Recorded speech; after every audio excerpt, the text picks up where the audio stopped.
What's up YouTube, this is KYT. I know it's been 2 weeks and I've been trying to put out a video every week this year in 2022, but a few days ago it was my birthday and we are really approaching the date that me and my wife will welcome our baby to this world, so lots of prep to do. Now I did make a birthday post on my Facebook talking about how I'm turning 37, we're getting a kid, we're getting a new car, my first car ever because I've procrastinated that important part of my life for so long, and I low-key mentioned this finance YouTube channel. I've been reluctant to share it because again, I feel like a lot of the finance space is lots of scamming, lots of overhyping, and I really feel uncomfortable being a part of that group, or being perceived as being part of that group is what I mean. But what was cool is some people actually messaged me after I made this little post that they checked a bunch of my videos, that they want to start getting invested and wanted to know a good starting point. So that was cool. That's all I want, because I realized that when it comes to investing, even though I wish I would have done it maybe 20 years ago, and I want to tell people that they should do it and avoid the same mistakes that I have made in the past. But the reality is, when people aren't looking for this information, they're not necessarily in the right place to listen to you. Like an example would be me. I probably got people telling me I should invest in the past 20 years, but in some parts of my life, I either wasn't interested or I was broke. And a good question for people who don't really know me and my pedigree in math and stats and strategy games would be, who am I to know or feel like I know what I'm doing?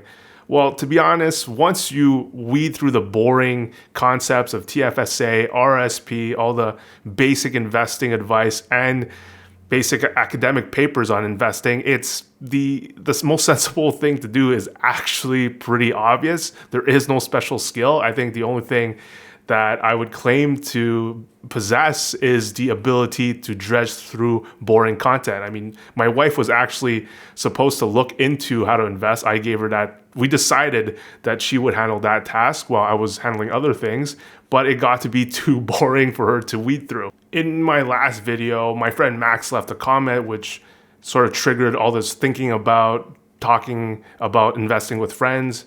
He left a comment, said, "Sup, yeah, I recently got into crypto, but I like your non-crypto stuff as well. I've been recently struggling to explain to friends why index funds is the way to go, and I didn't know about market efficiency theory, which is helpful." But before that, let's just check how the portfolio is doing. It's holding steady. It's not increasing, and as most of you who are invested in the market would know, it's been a tough time with the war in Ukraine driving prices down across the board.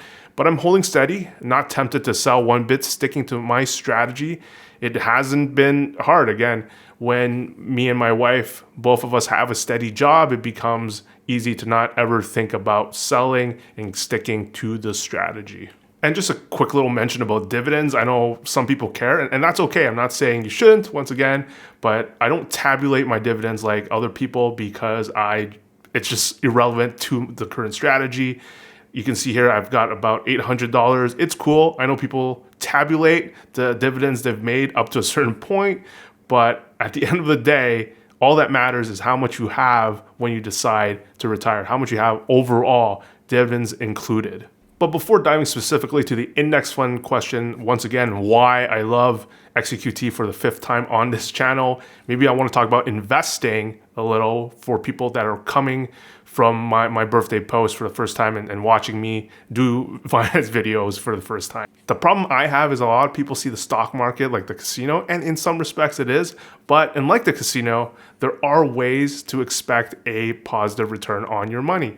So a lot of things have performed really well in the past 10 years, and if you have not been invested, you have been missing out on some significant gains actually. When I watched this clip that my friend Derek sent me, it just suggests that people are just scared of it because it feels too risky. Do you guys have your money invested?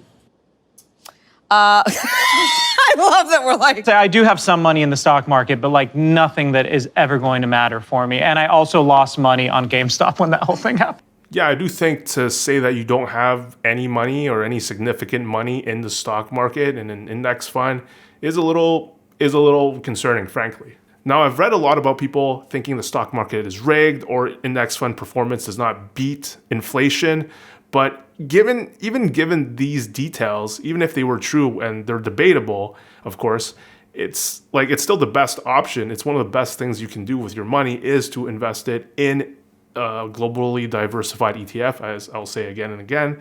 So even with those concerns, like, what are you going to do? You can complain about them, or you can do the best option available. Now, I know some people think 6 to 10% annually is really low, not exciting, but I don't think they realize how fast you can just double your money. To finish this video, I'm gonna go back to Max's comment about index funds and how I would explain it to someone who actually wants to know, who's curious about my opinion, because I'm not gonna push this on anyone. Hey, invest in index funds. That doesn't work that way. To be super brief and just general and shortcutty, I guess, is what I would want to say to describe. You can divide the stock market participants into 3 broad categories: people who perform as well as the market, people who overperform, and people who underperform. There's just these 3, and I think people don't realize why it can be viewed as a zero-sum game. When you're buying a stock, when you're trying to outperform the market, you're buying that stock from someone, an individual, another retail investor, or a fund that's selling. You're buying from someone who's willing to sell it at that price. You might be buying Tesla at whatever price, but someone is selling you Tesla to buy something else, right? So one of you is going to outperform or underperform the market. Which is why I really disagree with a lot of people in the comment section who suggest that you just have to invest in companies that you understand, or that you have to spend, like some have said, you just have to spend 20 minutes. That ignores the fact that you are essentially competing against other people. Now, I know I should be avoiding the YouTube comment section or Twitter replies from anonymous sources, but I've found that debate has either change my opinion actually, or reinforce some of the positions that I have. So I'm actually having a healthy debate with someone today called Alexander Supertramp. Well, that's why you read about and follow current events in history and learn which voices are the most reliable and try to emulate them. It's like learning anything. No, I'm saying follow the market. Look for trends, study one form of stock and see how it behaves. Not sure what you're trying to espouse at all. Again, this is very much what I'm saying. It assumes that all you have to do is improve how good you are at stock picking without realizing that you're actually competing against market participants. I've also said this many times. If you think you can beat the market, that's cool. Just understand that's exactly what you're trying to do and what that implies. It's a very audacious claim, especially when you're starting out. A lot of people just hear about the stock market because of GME and they go in, analyze these different tech stocks based on products they've bought in the recent past, and that's their portfolio.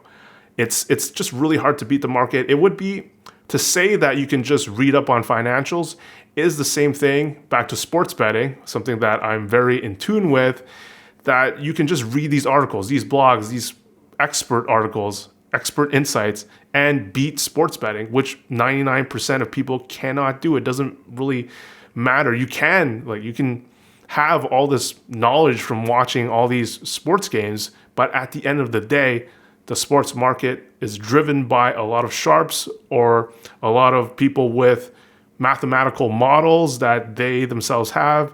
So you're competing against those people. And again, very audacious to think that you can beat the market in the long run, despite, like, you can be a better sports bettor tomorrow than today, but that doesn't mean that you can beat the market. Same with the stock market. You can be a lot more knowledgeable at the fundamentals, at understanding how to price stocks, but does that give you a significant edge?